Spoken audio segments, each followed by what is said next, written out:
अजीज साथियों, पूरा social media ऐसी खबरों से, ऐसे वीडियोस से भरा हुआ है कि जब ईरान ने इजराइल पे हमला किया तो सऊदी अरब ने इजराइल का साथ दिया।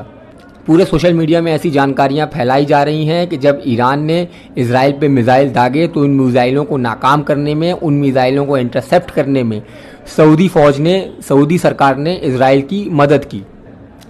चूँकि ये बहुत बड़ी खबर थी और अगर ऐसा हुआ था कि सऊदी अरब ने इजराइल की मदद की थी तो इससे पूरी जियो पॉलिटिक्स बदल जाएगी। क्योंकि अगर ऐसा हुआ है, इजराइल की मदद के लिए सऊदी अरब सामने आया है, तो पूरा फ़लस्तीन आंदोलन बदल जाएगा।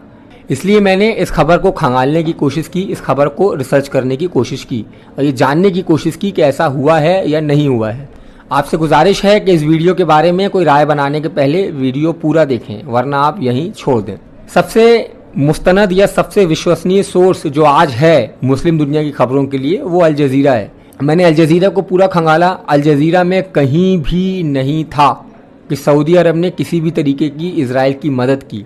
उसके बाद मैंने BBC खंगाला कि इतनी बड़ी खबर BBC तो छोड़ नहीं सकता, कि BBC में भी कहीं नहीं था कि सऊदी अरब ने अल जज़ीरा की मदद की। उसके बाद रशिया के जो न्यूज़ चैनल्स हैं, उसके बाद जो चाइना के जो न्यूज़ सोर्सेज हैं, जो टॉप 10 न्यूज़ सोर्सेज आज की दुनिया के हैं, मैंने उन सबको पढ़ने की कोशिश की। कहीं भी ये बात नहीं थी, किसी भी मुस्तनद सोर्स में ये बात नहीं थी कि सऊदी अरब ने इजराइल की मदद की ईरान के खिलाफ।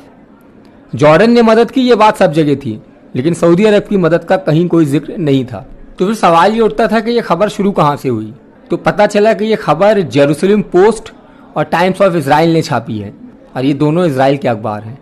इन्होंने जो सोर्स दिया है कि इनको ये खबर कहाँ से मिली, तो उन्होंने हाउस ऑफ सऊद नाम की एक वेबसाइट है, उसका सोर्स दिया है। और फिर जब मैं हाउस ऑफ सऊद वेबसाइट को देखने की कोशिश करने लगा तो हाउस ऑफ सऊद कोई आधिकारिक न्यूज़ पोर्टल या आधिकारिक न्यूज़ एजेंसी नहीं है सऊदी सरकार की। हाउस ऑफ सऊद सिर्फ एक वेबसाइट है जो सऊदी अरब का ख़ानदान है, जो आले सऊद का ख़ानदान है, उसकी हिस्ट्री और उसका वर्तमान और उसके भविष्य, उससे जुड़ी खबरों के ऊपर वो और उससे जुड़ी जानकारियों को वो प्रेजेंट करता है। मैं सऊदी सरकार की नीतियों के हमेशा खिलाफ रहा हूँ, ख़ासकर जो उनकी विदेश नीति होती है, और ईरान की विदेश नीति की हमेशा तारीफ़ की है। जहाँ जो गलत है वो गलत है। ये खबर पूरी तरीके से गलत है।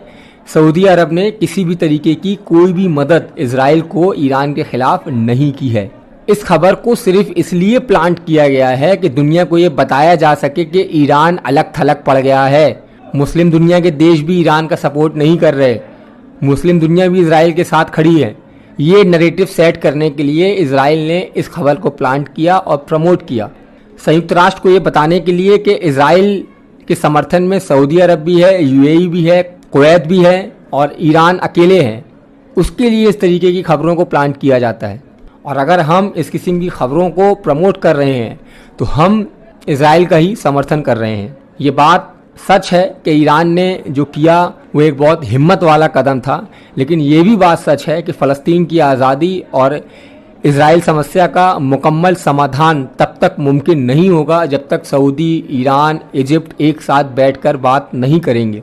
ईरान के हमले के बाद पिछले 25 साल में पहली बार ऐसा मौका आया है कि ईरान की किसी इतनी बड़ी कार्रवाई के बाद सऊदी अरब ने कोई भी बयान ईरान के खिलाफ नहीं दिया। इस हमले के खिलाफ सऊदी अरब ने एक शब्द नहीं कहा, मजम्मत तक नहीं की, और ये एक बहुत बड़ा सिग्नल था UN के लिए।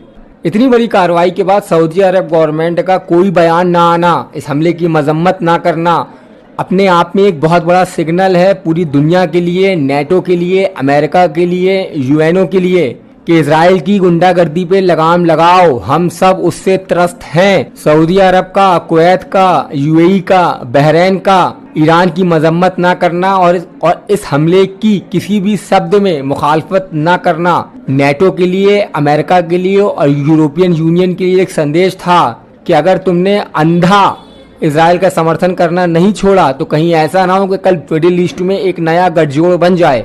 तो अगर आप इस हमले में सऊदी अरब को गाली बक रहे हैं, अगर आप इस हमले के बाद इजराइल के फैलाए हुए झूठ को प्रमोट कर रहे हैं, तो आप इजराइल का समर्थन कर रहे हैं और दुनिया को ये बताने की कोशिश कर रहे हैं कि ईरान अलग थलग पड़ गया है और मुस्लिम दुनिया भी इजराइल के साथ है। तो इसलिए इस किस्म की खबरों को ना चलाएं। शुक्रिया।